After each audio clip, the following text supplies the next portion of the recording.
आज हम शुरू करेंगे आपका 5th chapter that is electricity. तो देखिए, कंडक्टर्स इंसुलेटर्स के बारे में हमने पढ़ा है ऑलरेडी, और बेसिक सी जानकारी यहाँ पर दी गई है कि material based on conduction of electricity. तो जो इलेक्ट्रिसिटी कंडक्ट करता है उसे हम बोलते हैं कंडक्टर। तो कंडक्टर का बेसिक डेफिनेशन क्या है? Which allows electricity to pass through them are called as conductors. तो कंडक्टर्स क्या है? सिल्वर एक मेटल है जो कि बहुत अच्छा कंडक्टर है। फिर है कॉपर, गोल्ड, एल्यूमिनियम, जितने भी मेटल्स हमें मिलते हैं। इवन मर्क्यूरी, मर्क्यूरी तो लिक्विड स्टेट में होता है, नेचुरल स्टेट में, लेकिन वो एक कंडक्टर है। It's a good conductor of electricity. तो इनकी क्या होती है? लो रेजिस्टेंस होता है। रेजिस्टेंस मतलब अगर कोई मटेरियल इलेक्ट्रॉन्स प्रोटॉन्स से बना हुआ होता है, मतलब एटम्स होते हैं उसके अंदर, तो ये जब एटम्स फ्री हो जाते हैं किसी भी एटॉमिक स्ट्रक्चर से, इसके अंदर न्यूक्लियस होता है जिसमें प्रोटॉन्स और न्यूट्रॉन्स होते हैं, और आउटर मोस्ट शेल में यहाँ पर इलेक्ट्रॉन्स होते हैं। ठीक है, तो ये इलेक्ट्रॉन जब फ्री हो जाते हैं तो ये इलेक्ट्रिसिटी मतलब कंडक्ट करते हैं। मतलब इलेक्ट्रॉन्स के मूवमेंट की वजह से जो हमें फिनोमेना मिलता है उसको हम इलेक्ट्रिसिटी बोलते हैं। ठीक है, so low resistance to which there is minimum loss of electrical energy during the transmission. तो इसको हम बोलेंगे, ऐसे जो मेटल्स है, ऐसे जो सब्सटेंसेस है, उनको हम कंडक्टर बोलेंगे। फिर इंसुलेटर किसको बोलेंगे? इंसुलेटर मतलब क्या? जैसे वायर होता है, वायर के ऊपर प्लास्टिक का कोटिंग होता है, ठीक है, इंसुलेशन होता है, इसको इंसुलेशन बोलते हैं। इंसुलेशन मतलब जो रोके, जो do not allow electricity to pass through them, this are called as insulator. So bad conductor of electricity. तो आपने देखा होगा कि इलेक्ट्रिशियन रबर ग्लोव्स पहनते हैं ताकि उनको शॉक ना लगे, इलेक्ट्रिक शॉक से बचने के लिए। तो ऐसे सारे सब्सटेंस जैसे प्लास्टिक हो गया, वुड हो गया, माइका हो गया, प्रोसिलिन हो गया, ये क्या है? सब इंसुलेटर्स है। देन सेमीकंडक्टर्स कौन से हैं? सेमीकंडक्टर्स मतलब एक जगह कंडक्टर हो गया, एक जगह इंसुलेटर हो गया, इन दोनों के बीच में जिसकी कंडक्टिविटी आती है उनको हम बोलते हैं सेमीकंडक्टर्स। ठीक है, तो सेमीकंडक्टर्स में क्या है? दो substance whose conductivity lies in between conductor and insulators, है ना? तो कंडक्टर और इंसुलेटर के बीच में जिनका कंडक्टिविटी लाई करता है, इनको हम लोग बोलते हैं सेमीकंडक्टर। तो सेमीकंडक्टर्स क्या है? इसमें सिलिकॉन है, जर्मेनियम है, ये जो सब्सटेंस है सिलिकॉन, जर्मेनियम, ये सेमीकंडक्टर्स बोले जाते हैं। तो क्या होता है, जब भी सेमीकंडक्टर को हम हीट देते हैं, टेम्परेचर बढ़ाते हैं इनका, तो अच्छे कंडक्टर्स बनने लगते हैं। अच्छे कंडक्टर्स बनने लगते हैं कब? जब हम उनका हीट बढ़ाते हैं। समझ में आया क्या? तो ये सारी चीज़ें आपको पता होनी चाहिए। Then electric charge. तो चार्ज क्या है? हमें पता है कि दो प्रकार के चार्जेस होते हैं, एक पॉजिटिव चार्ज, एक नेगेटिव चार्ज। तो इलेक्ट्रिक चार्ज क्या है कि एटम के सेंट्रल पार्ट में जो चीज़ होती है उसमें क्या होता है? इस न्यूक्लियस में क्या है? इस न्यूक्लियस के अंदर प्रोटॉन्स है जो कि पॉजिटिवली चार्ज है, न्यूट्रॉन है जो कि न्यूट्रल चार्ज है, इसके पास कोई चार्ज नहीं है, तो ज़ीरो लिखते हैं हम। ठीक है, लेकिन उसी एटॉमिक स्ट्रक्चर में पर्टिकुलर ऑर्बिट्स में इलेक्ट्रॉन्स घूम रहे हैं। ठीक है, और ये इलेक्ट्रॉन जब फ्री हो जाते हैं, एटॉमिक स्ट्रक्चर से बाहर निकलते हैं, है ना, फ्री हो जाते हैं, ऐसे इलेक्ट्रॉन्स को, है ना, हम फ्री इलेक्ट्रॉन्स बोलते हैं। तो अब यहाँ पे लिखा हुआ है, देखो,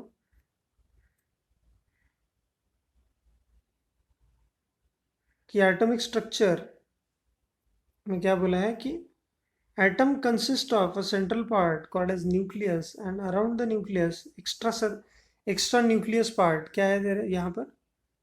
देर are number of electrons revolving in different orbits. ठीक है, ये बेसिक चीज़ें हमें पता है। देन न्यूक्लियस में क्या होता है? Protons and neutrons. अब प्रोटॉन पॉजिटिवली चार्ज है, neutron has no charge, and the nucleus of an atom bears a positive charge. तो न्यूक्लियस के ऊपर क्या चार्ज हो गया, ये पॉजिटिवली चार्ज हो गया, और इलेक्ट्रॉन्स क्या है, निगेटिवली चार्ज है ना। तो उसके ऊपर का जो टोटल चार्ज है ना, there are equal positive and negative charges in an atom, equal number of positive and negative charges. तो उसके वजह से क्या होगा, आपको एटम जो मिलेगा वो मिलेगा इलेक्ट्रिकली न्यूट्रल। इलेक्ट्रिकली न्यूट्रल की मतलब क्या है कि एटम के पास जितने पॉजिटिव चार्जेस है उतने ही नेगेटिव चार्जेस है, जितने प्रोटॉन्स है उतने ही इलेक्ट्रॉन्स है, ठीक है। तो ओवरऑल एटम का चार्ज जो हो जाएगा वो हो जाएगा न्यूट्रल, हो जाएगा न्यूट्रल। तो यहाँ पर बोला गया therefore an atom is neutral as whole. ठीक, ये बात समझ में आई होगी आपको। The negative charges on an electron cancel out, cancelling the positive charges on the proton. This leads to the conclusion that under ordinary condition body is neutral। तो ordinary condition में बॉडी हमेशा न्यूट्रल होती है, मतलब कोई भी एक body ले लो उसके अंदर equal number of positive and negative charges होंगे ही। It exhibit no charges when a body has deficiency or excess of electrons from the normal, it is said to be charged or electrified। तो जब equal number of positive और negative charges होते हैं एक atom में, तो अगर ये फ्री इलेक्ट्रॉन, 2 इलेक्ट्रॉन निकल गए सपोज, तो क्या हो जाएगा, यहाँ पर डिफिशियंसी हो जाएगा, डिफिशियंसी आ जाएगी, कम हो जाएंगे यहाँ पे। तो सपोज इसके पास 10 प्रोटॉन्स है और इसके पास 10 इलेक्ट्रॉन थी, अब 2 निकल गए, 2 इलेक्ट्रॉन फ्री हो गए, जब इसके पास बचे 8 इलेक्ट्रॉन्स। तो इस पर्टिकुलर आइटम को अगर हम कंसिडर करें तो अब इसके पास 8 इलेक्ट्रॉन है और 10 प्रोटॉन है, तो ओवरऑल चार्ज इसका 2 पॉजिटिव हो जाएगा, क्योंकि 8 इलेक्ट्रॉन 8 प्रोटॉन्स को संभाल लेंगे और 2 पॉजिटिव एक्स्ट्रा जो है वो बन जाएगा overall charge of body, overall charge of the body. समझ में आई क्या चीज़? तो ये बात आप ध्यान में रखिए, ठीक है। तो when a body has a deficiency और एक्सेस ऑफ इलेक्ट्रॉन्स, तो इस केस में हमने जो केस देखा उसमें 2 इलेक्ट्रॉन्स की डिफिशियंसी थी तो 2 पॉजिटिव बन गया था एटम, ठीक है, तो आयन बन गया था वो। It is said to be charge और इलेक्ट्रिफाइड। तो हम बोलेंगे कि ये जो बॉडी थी वो चार्ज बॉडी थी। कैसी बॉडी थी? चार्ज बॉडी, ठीक है। तो चार्ज ऐसा कुछ बाहर से पैदा नहीं हुआ है, या तो इलेक्ट्रॉन ज़्यादा है तो वो निगेटिव चार्ज बनेगा, अगर इलेक्ट्रॉन कम है तो वो पॉजिटिव चार्ज कहलाएगा, ठीक है। तो हम उसको नाम कैसे देंगे, ये हमने कुछ डेफिनेशंस बना रखी है। समझ में आया? तो आगे बढ़ते हैं। Then unit of charge. अब देखो, चार्ज तो एक बहुत छोटी क्वांटिटी है, ठीक है। The charge on electron is so small that it is not convenient to select a unit of charge. अब कन्वीनियंट नहीं है हमारे लिए, तो हम क्या करेंगे, in practice coulomb is use as unit of charge. Coulomb नाम के जो साइंटिस्ट थे, है ना, उनके नाम से दिया गया है कूलम। तो ऐसा यूनिट क्या है, हम बोलते हैं कि एक इंडिविजुअल इलेक्ट्रॉन का चार्ज या प्रोटॉन का चार्ज देना प्रैक्टिकली इतना फिजिबल नहीं है, तो हम बोलेंगे कि हम पूरे पैकेट, जैसे पार्ले जी का या फिर बिस्किट का पैकेट लेते हैं हम लोग, उसके अंदर नंबर ऑफ बिस्किट्स डिफाइंड होते हैं। एक पैकेट, एक बिस्किट कोई खरीदता नहीं है, right. So we try to purchase everything in bunches in general terms. अगर बहुत छोटी है तो ऐसा जाके दुकान में ऐसा तो नहीं बोलेंगे ना कि एक शक्कर का दाना दो, राइट। सो हम जब ये सारी बातें करते हैं तो हम ये बोलते हैं कि ऐसा यूनिट जो कि कूलम को रिप्रेजेंट करता है of charge given by capital C, and 1 coulomb of charge is equal to charge on 6.25 into 10⁻18 electrons. ठीक है, 6.25 into 10⁻18 electrons. So 1 coulomb is nothing but charge on 6.25 into 10⁻18 electrons। तो 1 coulomb का मतलब ये होता है कि charge on this many electrons. तो एक इलेक्ट्रॉन के ऊपर अगर चार्ज है, कितना है चार्ज इसका, 1.6 into 10⁻−19 coulomb. This is charge on 1 electron. ठीक है, तो 625 into 10⁻6.25 into 10⁻18 electron into 1.6 into 10⁻−19 हम लोग जब करेंगे, इसका मल्टीप्लिकेशन 1 कूलम आएगा। मतलब एक इलेक्ट्रॉन के ऊपर अगर 1.6 इंटू 10⁻−19 कूलम चार्ज होगा, तो 6.25 इंटू 10⁻18 इलेक्ट्रॉन्स के ऊपर, ठीक है, इनसे मल्टीप्लाई कर देंगे तो 1 आंसर आएगा, 1 कूलम चार्ज आएगा। तो देखो, कंफ्यूज नहीं होना है, आप कैलकुलेशन करके देखो, है ना। पहली बार करेंगे तो डिफिकल्ट लगता है, लेकिन बहुत ही आसान सी चीज़ है। Thus, when we say that body has a positive charge on 1 coulomb, it means that body is deficient of its electron। तो अगर किसी बॉडी के ऊपर +1 पॉजिटिव चार्ज है, 1 कूलम चार्ज है, इसका मतलब क्या है, उस बॉडी से 625 इंटू 10⁻16 इलेक्ट्रॉन निकल गए हैं, निकल चुके हैं इलेक्ट्रॉन, तो इसलिए पॉजिटिव चार्ज बन गई। अगर मैं बोलूँ कि -1 कूलम चार्ज है किसी बॉडी पे, इसका मतलब है इस बॉडी पे 625 इंटू 10⁻16 इलेक्ट्रॉन्स आकर बैठ चुके हैं, इसके ऊपर आकर बैठ चुके हैं। समझ में आ रहा है क्या? तो जब भी ऐसी बातें होती है ना, उसको हम बोलते हैं कि चार्ज आया तो नेगेटिव होगा, एक्सेस ऑफ इलेक्ट्रॉन्स। अगर इतने सारे चार्जेस चले गए तो हम बोलेंगे क्या चला गया, 1 कूलम चार्ज चला गया। तो 625 इलेक्ट्रॉन्स अगर आके बैठ गए बॉडी पे, 625 इलेक्ट्रॉन्स अगर आके बैठ गए बॉडी पे, 625 इंटू 10⁻16 इलेक्ट्रॉन, यहाँ पे 18 क्यों दिया है, देखो मैं 16 क्यों बोल रहा हूँ, इसको ही मैं 625 इंटू 10⁻16 बोल सकता हूँ। जैसे यहाँ से मैंने 2 पॉइंट शिफ्ट कर लिया, यहाँ पॉइंट है अभी, ठीक है। तो ये बात ध्यान में रखिए आप, पॉइंट शिफ्टिंग आना चाहिए आपको, प्योर मैथमेटिक्स है। तो अगर हम मेरे पास निगेटिव चार्ज है तो इलेक्ट्रॉन्स आकर बैठ गए, हमारे पास एक्सेस इलेक्ट्रॉन्स है। अगर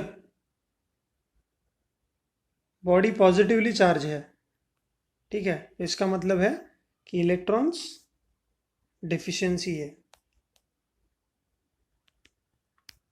इलेक्ट्रॉन डेफिशिएंट है। समझ में आया क्या? तो ये सारी बातें होंगी, ठीक है। When we say that body has positive charges, it means that it has deficiency, it has a deficit of 625 into 10⁻16। मैं 625 into 10⁻16 इसलिए बोल रहा हूँ ताकि आपको दोनों का मतलब समझ में आए। दोनों एक ही चीज़ है, बस लिखने का तरीका, बोलने का तरीका अलग अलग हो सकता है। तो कहीं बुक्स में आपको ऐसा दिखेगा, तब आपको कन्फ्यूजन नहीं होना चाहिए। समझ में आया? देन तो हमें पता है कि total charge is given by n into e. n क्या है? Number of charge, number of electrons. E क्या है? Charge on 1 electron, charge on 1 electron, ठीक है।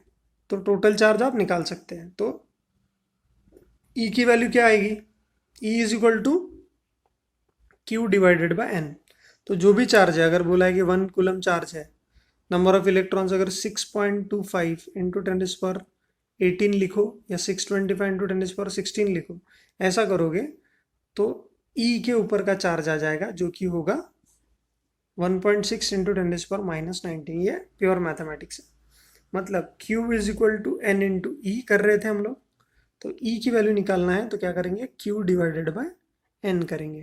तो यहाँ पे Q की वैल्यू कितनी है, 1 कूलम बोला है हमने, और N की वैल्यू कितनी है, मतलब नंबर ऑफ इलेक्ट्रॉन्स कितने हैं, क्वांटिटी, नंबर मतलब क्वांटिटी, जैसे 10 20 30 ऐसा। ठीक है, तो ये हमारे पास है क्वांटिटी 625 इंटू 10⁻16 थी क्वांटिटी हमारी। तो ये करने के बाद इतना आएगा, समझ में आया। देन तो जो कूलम भाई साहब थे, इनके ऑनर में हमने एक फ्रेंच फिजिसिस्ट थे, Charles Augustin coulomb day coulomb, है ना, इनके याद में हमने ये यूनिट रखा है, समझ में आ रहा है। Then types of charges, types of charges कौन से हैं बताइए। टाइप्स ऑफ चार्जेस, अब दो ही प्रकार के चार्ज हमें पता है, एक पॉजिटिव चार्ज, एक निगेटिव चार्ज। ठीक है, पॉजिटिव हमारे पास प्रोटॉन है, निगेटिव हमारे पास इलेक्ट्रॉन है। ठीक, तो ये जो भी जितनी बॉडीज होती है, all objects normally contains equal amount of positive negative charge. Nature में हमेशा बैलेंस होना चाहिए, बैलेंस होता ही है, पॉजिटिव नेगेटिव चार्जेस हैं, तो इसका मतलब वो बॉडी इलेक्ट्रिकली न्यूट्रल है, सीधी सी बात। देन तो हमें जब भी बॉडी न्यूट्रल होती है, हम उसको छेड़छाड़ करते हैं, कुछ छेड़खानी करते हैं, जैसे कोम किया हमने ड्राई हेयर को, ठीक है, तो क्या हो जाएगा, कोम गेट्स चार्ज, है ना, एंड विद द कोम, जैसे ये कोम है, ठीक है, और ये पीसेस ऑफ पेपर है सपोज, तो अगर आपने इसको फ्रिक्शन किया, कोम को फ्रिक्शन किया और फिर पीसेस ऑफ पेपर को उठाने की कोशिश की, ठीक है, तो वो पीसेस ऑफ पेपर इसको जाके चिपक जाते हैं, चिपक जाते हैं पीसेस ऑफ पेपर, तो हम बोलते हैं कि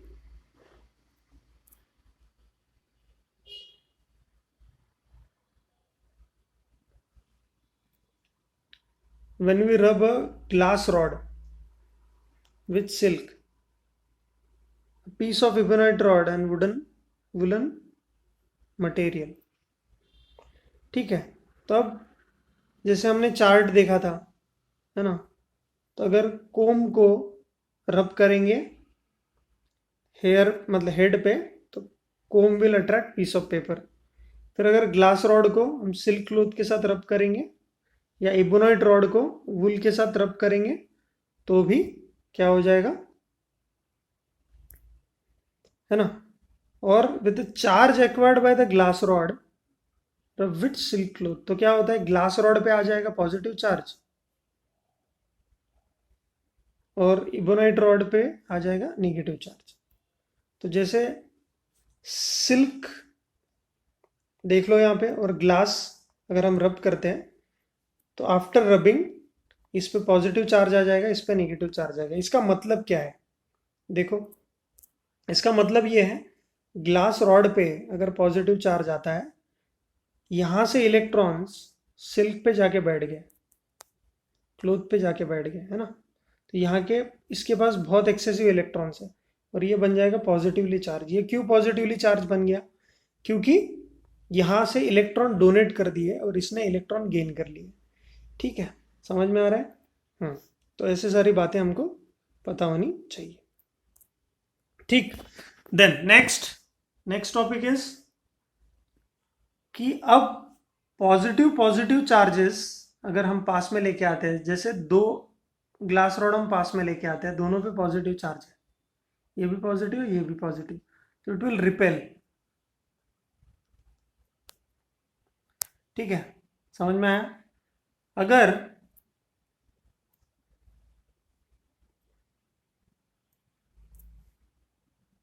इबोनाइट रॉड से,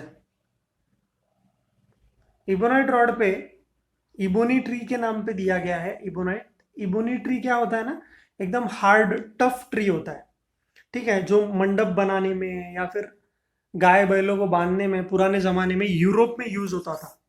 ठीक है, बहुत हार्ड खूंटा गाड़ने के लिए जो होता है ना, उसको हम लोग इबोनी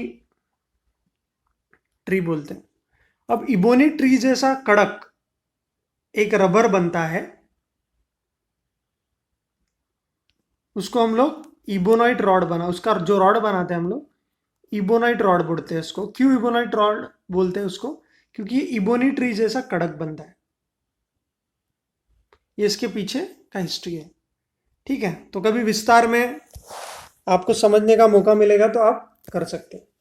तो ग्लास रॉड ले लो और एक इबोनाइट रॉड ले लो। तो चलो मैं एक ये इबोनाइट रॉड ले लेता हूँ और दूसरे कलर का एक ग्लास रॉड ले लेता हूँ। तो ग्लास रॉड पे जब हम रब करते हैं तो ये पॉजिटिवली चार्ज बन जाता है और इबोनाइट रॉड निगेटिवली चार्ज बन जाता है। तो अगर हम इसको पास पास लेके आए तो ये क्या हो जाएगा, अट्रैक्ट करेगा। ठीक है, अट्रैक्ट करेगा और अट्रैक्ट करने के बाद इससे कंक्लूजन क्या करेंगे हम लोग कि अपोजिट चार्जेस अट्रैक्ट्स एंड अगर दो इबोनाइट रॉड को हम लोग साथ में लेके गए तो रिपेल करेगा, या दो ग्लास रॉड को एक साथ लेके गए तो वो भी रिपेल करेगा। ठीक है, तो लाइक चार्जेस, तो प्रॉपर्टीज ऑफ चार्जेस इससे हम कंक्लूजन कर पाएंगे कि like charges repel each other and unlike charges, unlike मतलब अलग अलग, अट्रैक्ट इच अदर। फिर charge is a quantize quantity. Quantize quantity मतलब क्या है? Charge is a quantize quantity. Quantize का मतलब क्या होता है? क्वांटाइज का मतलब होता है कि एक दो तीन चार ऐसे, तो हमारे पास पैकेट में एनर्जी आती है। ठीक है, या तो कूलम्स में जाएगी, कूलम्स में आएगी। ठीक है, तो पैकेट ऑफ एनर्जी मतलब इलेक्ट्रॉन जा रहे बंच में, आ रहे बंच में। ठीक है, तो हम ऐसे मेजर करते हैं, मतलब एक इलेक्ट्रॉन का चार्ज डिफाइंड है तो उसका ही मल्टीपल होगा। ऐसा नहीं कि इलेक्ट्रॉन का, ये इलेक्ट्रॉन आधा टूट के गिर गया, ऐसा नहीं होगा। किसी भी बॉडी से इलेक्ट्रॉन या तो जाएगा या तो इलेक्ट्रॉन उस पर आएगा। इससे छोटा चार्ज हम लोग नहीं कंसिडर करते। ठीक है, इससे छोटा चार्ज हम लोग नहीं मानते चार्ज कैलकुलेशन में। ठीक है, तो it's a quantize quantity. Quantize quantity मतलब जाएगा एक तो इलेक्ट्रॉन, हमें पता है कितना चार्ज किया, और अगर आएगा तो हमें पता है कितना चार्ज आया। ठीक है, so it is given by Q is equal to N into e, where e का वैल्यू इज 1.6 इंटू 10⁻⁻19 कूलम। ठीक है, तो ये दो प्रॉपर्टीज हो गई। तीसरी property is charge is scalar quantity. Scalar quantity मतलब क्या है? वेक्टर। ऐसा कोई डायरेक्शन मैथमेटिकली हमको नहीं फाइंड आउट करने की जरूरत है, क्वांटिटी पे बेस्ड है। तो इलेक्ट्रॉन्स आया स्केलर क्वांटिटी, इलेक्ट्रॉन गया स्केलर क्वांटिटी, है ना। जो भी कैलकुलेशन है चार्जेस का हम लोग जो करेंगे, वैल्यू आएगा वो एक स्केलर क्वांटिटी होगा। समझ में आ रही है बातें? Then electric charge on a system is always conserve. Electric charge on a system, system पे चार्ज कंजर्व रहेगा। जैसे एक पूरा एक एनक्लोज सिस्टम है, यहाँ पे कोई एक बॉडी है, दूसरी बॉडी है, यहाँ से 10 इलेक्ट्रॉन गए तो इसके पास 10 पॉजिटिव चार्ज होगा और इसके पास 10 निगेटिव चार्ज हो जाएगा। मतलब अभी तो टोटल बॉडी कंजर्व ही है ना, मतलब जितने इलेक्ट्रॉन गए उतने इसको मिले अगर होंगे, है ना, इन अ पर्टिकुलर सिस्टम, तो इट इज कंजर्व। कंजर्व का मतलब क्या होता है? वेस्ट नहीं जाएगा कुछ भी। ठीक है, तो इट इज ऑलवेज कंजर्व। तो जितना लॉस हुआ है उतना उधर दूसरे साइड में गेन हो जाएगा। मतलब ओवरऑल सिस्टम में कभी कुछ डिफिशियंसी या कभी कुछ कमियां नहीं रहेंगी। समझ में आया? Then next topic is charging of a body. अब बॉडी का चार्जिंग करना है हमें।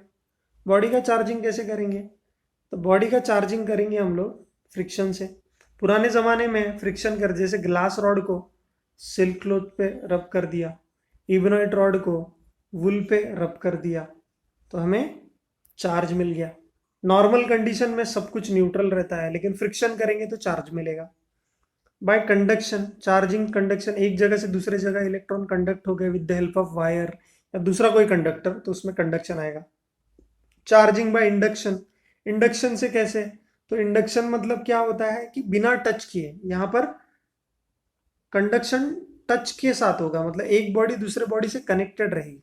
इंडक्शन में ऐसा नहीं, दूर एक बॉडी दूसरे बॉडी से कनेक्टेड नहीं है, फिर भी विदाउट टचिंग भी चार्ज डेवलप हो जाएगा। तो ये तीनों तरह से चार्ज डेवलप हो सकता है, जो कि हमें बहुत काम में आई ये चीज़। तो चार्जिंग बाय फ्रिक्शन क्या होगा? Charging by friction, charging by friction says कि whenever two bodies, at least one a non-conductor, are rubbed against each other, है ना। तो क्या होता है, अगर ग्लास रॉड और मैं सिल्क क्लॉथ का एग्जांपल लूँ, ठीक है, ये सिल्क का क्लॉथ है और ये ग्लास रॉड है, ठीक है। तो क्या हो जाएगा कि heat is produced due to friction present between them. Due to this heat produced, electron is in both the bodies are excited. तो क्या हो जाएगा, ये अपने आप में न्यूट्रल है पहले, मतलब इसके पास भी equal number of positive negative charge है, इसके पास भी equal number of positive negative charge है, ये भी न्यूट्रल है, ये भी न्यूट्रल है। पर हमने इसको पास में लेके आया इन दोनों को और फ्रिक्शन किया। अब फ्रिक्शन करने की वजह से क्या होगा, हीट डेवलप होगी। हीट डेवलप होगी तो जो इलेक्ट्रॉन होंगे वो एक्साइट हो जाएंगे, उसके पास एनर्जी मिलेगी इलेक्ट्रॉन्स को।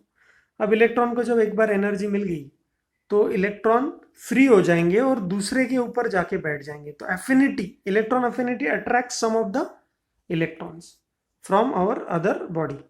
तो क्या है, एक रॉड से जब इलेक्ट्रॉन जाके दूसरे बॉडी पे बैठता है, ठीक है, तो इसकी इलेक्ट्रॉन की एफिनिटी सिल्क क्लॉथ की ज़्यादा है, तो ये बन जाएगा निगेटिवली चार्ज। और ये इलेक्ट्रॉन लूज करके ग्लास रॉड पॉजिटिवली चार्ज बन जाएगा।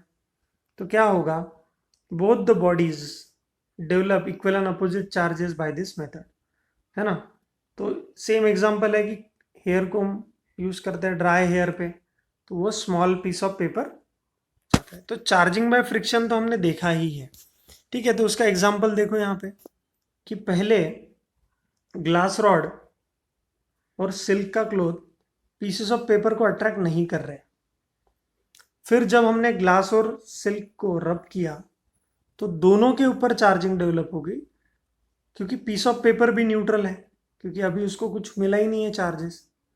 और जब ये चार्ज बॉडी तैयार हो जाएंगी, ये पॉजिटिवली चार्ज बन जाएगा ग्लास रॉड और सिल्क क्लॉथ बन जाएगा निगेटिवली चार्ज। तो ये दोनों अपने अपने हिसाब से क्या करेंगे, पीसेस ऑफ पेपर को अट्रैक्ट करेंगे। तो ये हमें देखने को मिलता है, ठीक है। फिर हम देखेंगे कि इन्फ्लेटेड बलून, ये फुगाया हुआ जो बलून है, फुलाया हुआ, क्या हुआ, तो is rubbed with woollen material, है ना, and placed against the wall. पहला फिगर दे रहे हैं हम लोग, देख रहे हैं। Now rub another balloon in this way and hold both the balloon close to each other. तो क्या होगा दोनों केस में, तो पहले केस में क्या होता है कि वुलन क्लॉथ से रब करने के बाद ये जो बलून है ये चिपक जाता है वॉल को, ठीक है। और दूसरा, जब ये दो बलून्स पास पास में लेके आते हैं हम लोग, तो ये रिपेल करेंगे। कैसे करेंगे, ये करेंगे रिपेल, क्योंकि दोनों पे सेम चार्जेस लगे हुए हैं। समझ में आ रहा है क्या। Then electron movement and basis of frictional electricity. अब फ्रिक्शनल इलेक्ट्रिसिटी का एग्जांपल आपने देखा है कि ग्लास रॉड और सिल्क क्लॉथ जब एक दूसरे पे रब किए जाते हैं तो ग्लास रॉड इलेक्ट्रॉन लूज कर देता है और सिल्क क्लॉथ इलेक्ट्रॉन ले लेता है, ठीक है।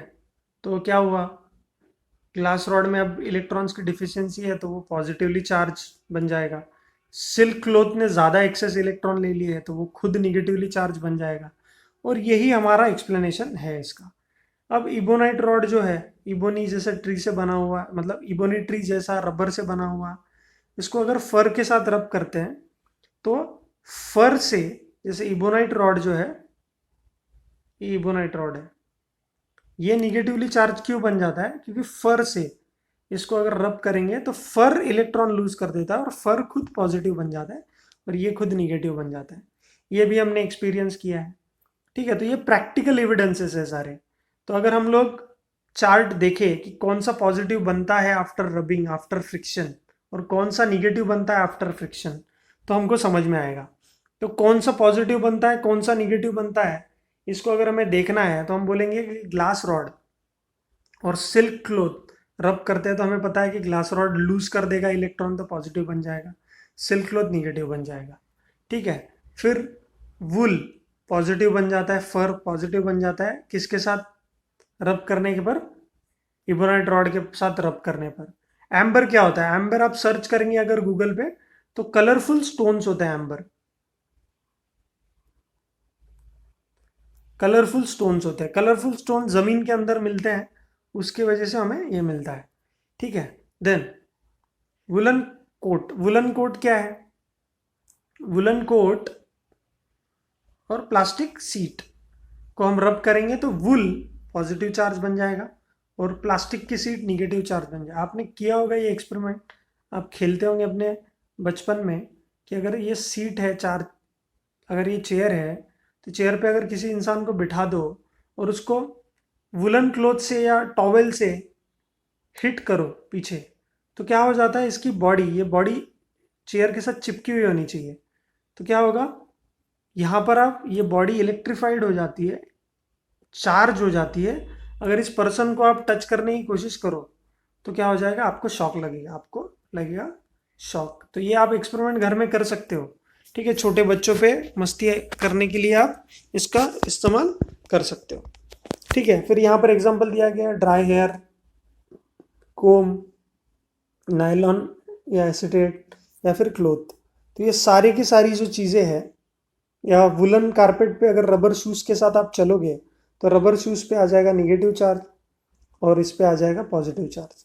समझ में आया क्या? तो आपको ये चीज़ें समझ में आनी चाहिए। ठीक है, तो चार्जिंग बाय कंडक्शन ये भी अपने को करना है। Charging by conduction, charging by conduction हमें पता है क्या है। चार्जिंग बाय कंडक्शन में हम ये बोलते हैं कि अनचार्ज कंडक्टर जो है उसको टच करेंगे। इस टच बोला था ना, कंडक्शन में हमको physical contact with the charge body जरूरी है, विद द चार्ज कंडक्टर। ठीक है, तो कंडक्टर है दोनों जगह। Then the uncharged conductor gets charge and this process is called as charging by conduction. तो चार्जिंग बाय कंडक्शन क्या है कि यहां पर दिया गया है, देखो कि consider two metallic spheres, metallic sphere है A and B, A and B. ठीक है, तो क्या हुआ? उनको हम इंसुलेटेड स्टैंड्स पे खड़े कर देते हैं, उनको इंसुलेटेड स्टैंड्स पे खड़े कर देते हैं। ठीक है, इंसुलेटेड स्टैंड पे हम खड़े करेंगे तो क्या होगा कि अ पॉजिटिवली चार्ज स्पीयर है ना, B is the negatively charge sphere. Let this sphere are connected by metallic wire. अब मेटेलिक वायर से इनको कनेक्ट कर दिया। The electrons flow from sphere B, तो इसके पास एक्सेस इलेक्ट्रॉन है, इसके पास इलेक्ट्रॉन की कमी है, तो क्या होगा? एक्सेस इलेक्ट्रॉन बी से ए के तरफ फ्लो होंगे। तो पुराने जमाने में जो निगेटिवली चार्ज बॉडी है उसको लोअर पोटेंशियल नाम दिया था। क्या नाम दिया था? Lower potential. ठीक है, और जो पॉजिटिवली चार्ज बॉडी है उसका नाम दिया है हायर पोटेंशियल। समझ में आया क्या नामकरण कैसा किया गया इसका? तो जो पॉजिटिवली चार्ज बॉडी होती है उसको हम हायर पोटेंशियल बोलते हैं, और जो निगेटिवली चार्ज बॉडी होती है उसको हम लोअर पोटेंशियल बोलते हैं। तो अब यहां पर the electron flow from sphere B to sphere A, ठीक है, and the flow of electron continue till the potential of both the sphere becomes equal. तो ये इलेक्ट्रॉन कब तक फ्लो होंगे? सपोज इसके पास 10 इलेक्ट्रॉन्स है तो इसके पास जाएंगे 5 इलेक्ट्रॉन्स और इसके पास बचेंगे 5 इलेक्ट्रॉन जब तक ये बैलेंस ना हो जाए।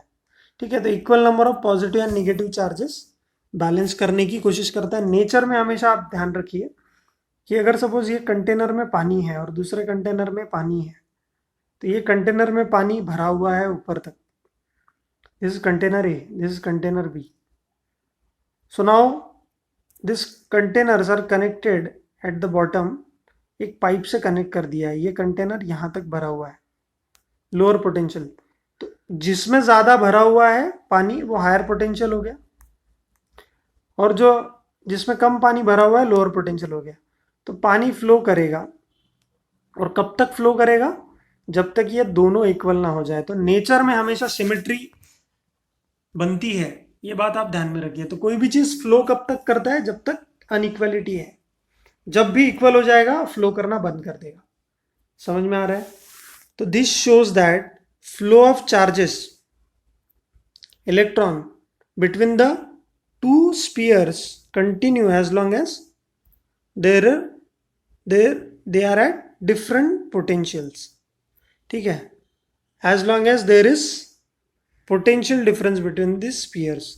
तो जब तक इन दोनों के बीच में पोटेंशियल का डिफरेंस है तब तक हम बोलेंगे कि फ्लो करते रहेंगे इलेक्ट्रॉन, और जब दोनों इक्वल हो जाएंगे तो फ्लो बंद हो जाएगा। समझ में आ रही है चीज़ें? तो यहाँ पर देखिए कि एक एक्टिविटी दी गई है हमको। क्या एक्टिविटी है इसमें? चलिए एक एक्टिविटी डिस्कस करते हैं, जहाँ पे हमें बोला गया है कि mount a charge metal object on an insulated stand. तो एक इंसुलेटर है, इसके ऊपर एक मेटल ऑब्जेक्ट, अभी तो ये न्यूट्रल है, ठीक है, न्यूट्रल ऑब्जेक्ट है, uncharged, and take a positively charge object having deficiency of electrons. तो एक पॉजिटिवली चार्ज मेटल रॉड को इस न्यूट्रल ऑब्जेक्ट की तरफ लेके आए। तो ये जो न्यूट्रल ऑब्जेक्ट है इसके पास एक पॉजिटिवली चार्ज रॉड को हम लेके आते हैं, ठीक है। अब क्या हुआ है,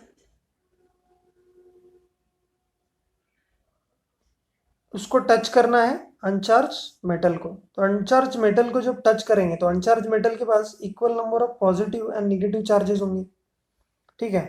तो it has equal number of positive and negative charges, ठीक है, equal number of positive negative charges है। उसकी वजह से क्या हो रहा है कि इलेक्ट्रॉन जो होंगे इसमें से इसके तरफ फ्लो कर जाएंगे। सही बात है, क्योंकि इसमें इलेक्ट्रॉन की डिफिशियंसी है, इसमें इलेक्ट्रॉन चाहिए। इसको पॉजिटिव चार्ज को क्या होता है कि हर बॉडी चाहती है कि वो अनचार्ज स्टेट से, सॉरी, चार्ज स्टेट से अनचार्ज स्टेट में जाए। अनचार्ज मतलब न्यूट्रल स्टेट, न्यूट्रल स्टेट मतलब equal number of positive negative charges, मतलब सेटिस्फाइड है।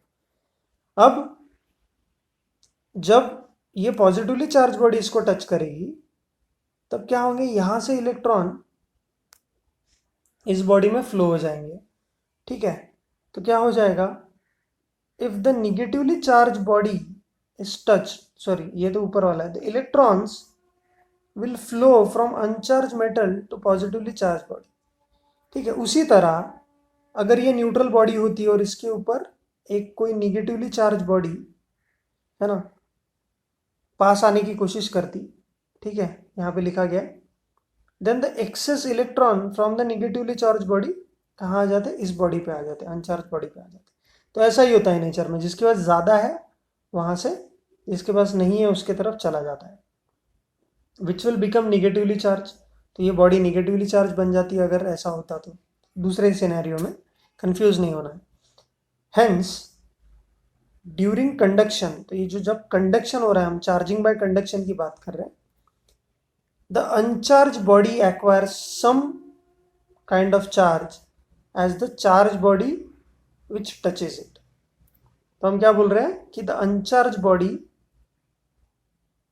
या object acquires some kind of charge as the charged body, ठीक है। तो जो बॉडी, जिस प्रकार की बॉडी, अगर पॉजिटिव बॉडी टच की तो दूसरी भी बॉडी पॉजिटिव बनने की कोशिश करती है, अगर इस पे निगेटिव बॉडी अगर टच करती इसको तो ये भी बॉडी निगेटिव, अगर इसको निगेटिव बॉडी टच करती तो ये भी निगेटिव बनने की कोशिश करती। समझ में आया क्या? तो ऐसी सारी चीज़ें जो होती है, ठीक है, तब हम बोलते हैं कि चार्जिंग बाय कंडक्शन है। अब नेक्स्ट टॉपिक पढ़ते हैं, C topic, that is charging by induction. Charging by induction, charging by induction में क्या बोला है हमें कि during charging by induction no physical contact. देखो कंडक्शन में जो था, प्रीवियस केस में जो हमने पढ़ा उसमें फिजिकल कॉन्टैक्ट जरूरी था, इसमें नो फिजिकल कॉन्टैक्ट बोला। तो हवा में ही, मतलब जस्ट बाय इन्फ्लुएंस, तो because between the अनचार्ज and charge body, तो ये अनचार्ज बॉडी है और ये कोई भी चार्ज बॉडी होगी, इनके बीच में जो इंटरेक्शन होगा वो interaction without any physical contact होगा. A charge body is bought very close but not touch with it, and the uncharged body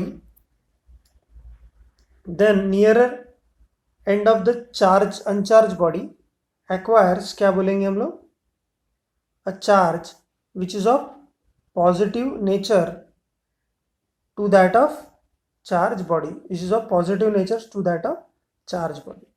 ठीक है. The charges so produced on the uncharged conductor are called induced charges. तो इस प्रकार से जो charge produce होते हैं उनको हम इंड्यूस्ड चार्जेस, इंड्यूस मतलब इन्फ्लुएंस की वजह से हो गए, इंडक्शन हो गया है ना, कोई हमें दिख नहीं रहा है लेकिन हो गया इन्फ्लुएंस. तो क्या बोला है हमें यहाँ पे,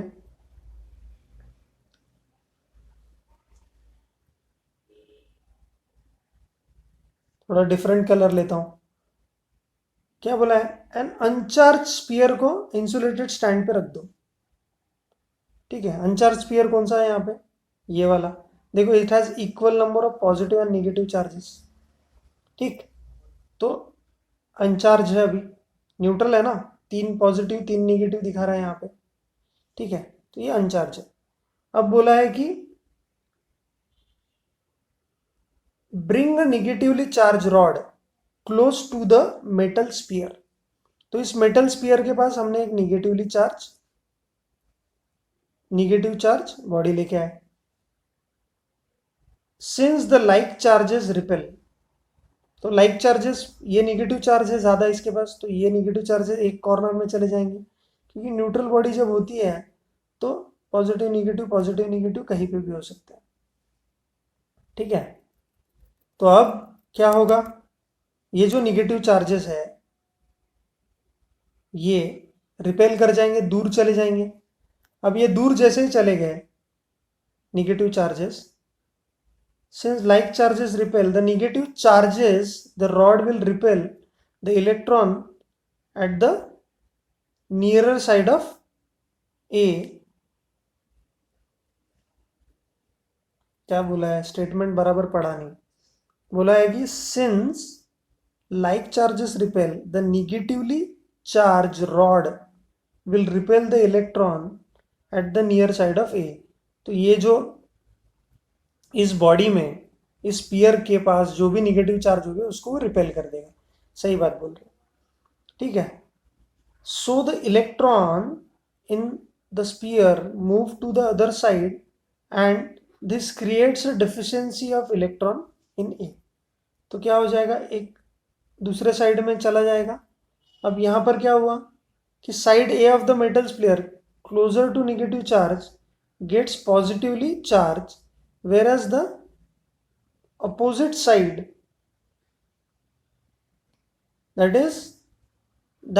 is B, gets negatively charged. अब B क्यों नेगेटिवली चार्ज बन जाएगा, देखो अब ये साइड है नेगेटिवली चार्ज, तो हम यहाँ पे ग्राउंड कर देंगे जब, तो क्या हो जाएगा, यहाँ से जो इलेक्ट्रॉन्स है वो सब ज़मीन में चले जाएंगे. ये उसका टेक्निक है. और फिर जैसे ही हम इसको नेगेटिव चार्ज को यहाँ लेंगे और दूर फेंक देंगे, अब इस नेगेटिव चार्ज बॉडी को हटा देंगे तो हमें जो स्फीयर मिलेगा ये पॉजिटिव स्फीयर मिलेगा. अब इसी चीज़ को हम है ना पोलराइजेशन बोलते हैं कि एक साइड में और दूसरे साइड में, पोलराइज मतलब पोल्स अपार्ट, कि पॉजिटिव चार्ज एक साइड में आ गए जैसे यहाँ पे आ गए और निगेटिवली चार्ज दूसरे साइड चले गए. तो ऐसे जो पोलराइज हो जाता है इंसान, उनको तोड़ना, उनको सेपरेट करना आसान हो जाता है. जैसे इंडिया में भी होता है ना ऐसा कि जाति भेद धर्म भेद से पोलराइज कर दो, लोगों को लड़ा दो और फिर अपना फायदा उठा लो, उनको तोड़ना आसान बन जाता है. तो यही केस हुआ है यहाँ पे इंडक्शन में. ठीक है, समझ में आ रहा है. देन हमको बोला गया है कि अगर 2 ग्लास रॉड्स होंगे आसपास लेके आएंगे तो क्या होगा, तो ऑब्वियसली क्या करेंगे, रिपेल करेंगे. सिंपल सी बात है. ठीक. और फिर अगर 2 इबोनाइट रॉड आएंगे, इबोनाइट रॉड पे चार्ज इबोनाइट रॉड है, तो ऑब्वियसली क्या होता है, इबोनाइट रॉड पे नेगेटिव चार्ज होता है. तो ये दोनों भी एक दूसरे को रिपेल करेंगे, ठीक है ना, they will repel each other, लिखा है यहाँ पे। तो जब भी हम सेम लाइक चार्जेस वाले लोगों को लेके आते हैं, when we bring like charges में चार्जेस लाइक चार्ज वाले ऑब्जेक्ट्स को लेके आते हैं, जैसे दो ग्लास रॉड होंगे, ठीक है, या दो इबोनाइट रॉड होंगे,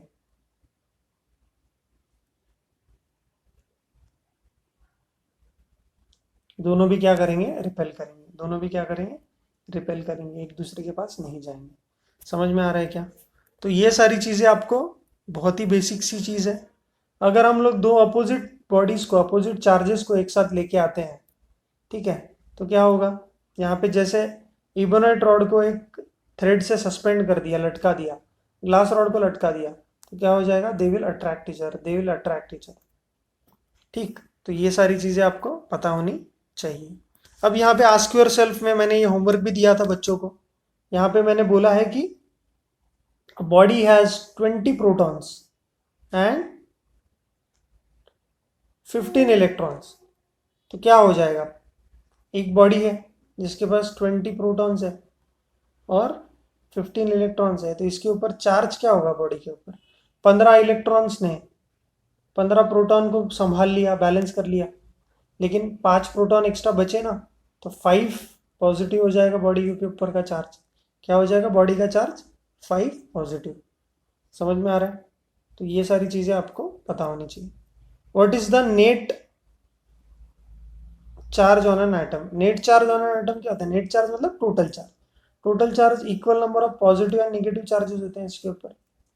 तो ये नेट चार्ज हो जाएगा उसका 0, नेट चार्ज हो जाएगा 0, ठीक। तो ये चीज़ भी बहुत इंपॉर्टेंट है, ठीक। तो ये सारी चीज़ें मैंने होमवर्क में डिस्कस की है ऑलरेडी, प्लीज़ आप इनको अच्छे से समझो। तो यहाँ पर आप पॉज करके इसको होमवर्क की तरह ले सकते हैं, दिस इज़ योर होमवर्क, ठीक है। तो आगे हम जो भी टॉपिक पढ़ेंगे इसमें, उससे पहले आपका ये होमवर्क कंप्लीट हो जाना चाहिए, ठीक है। तो आगे बढ़ते हैं फिर अब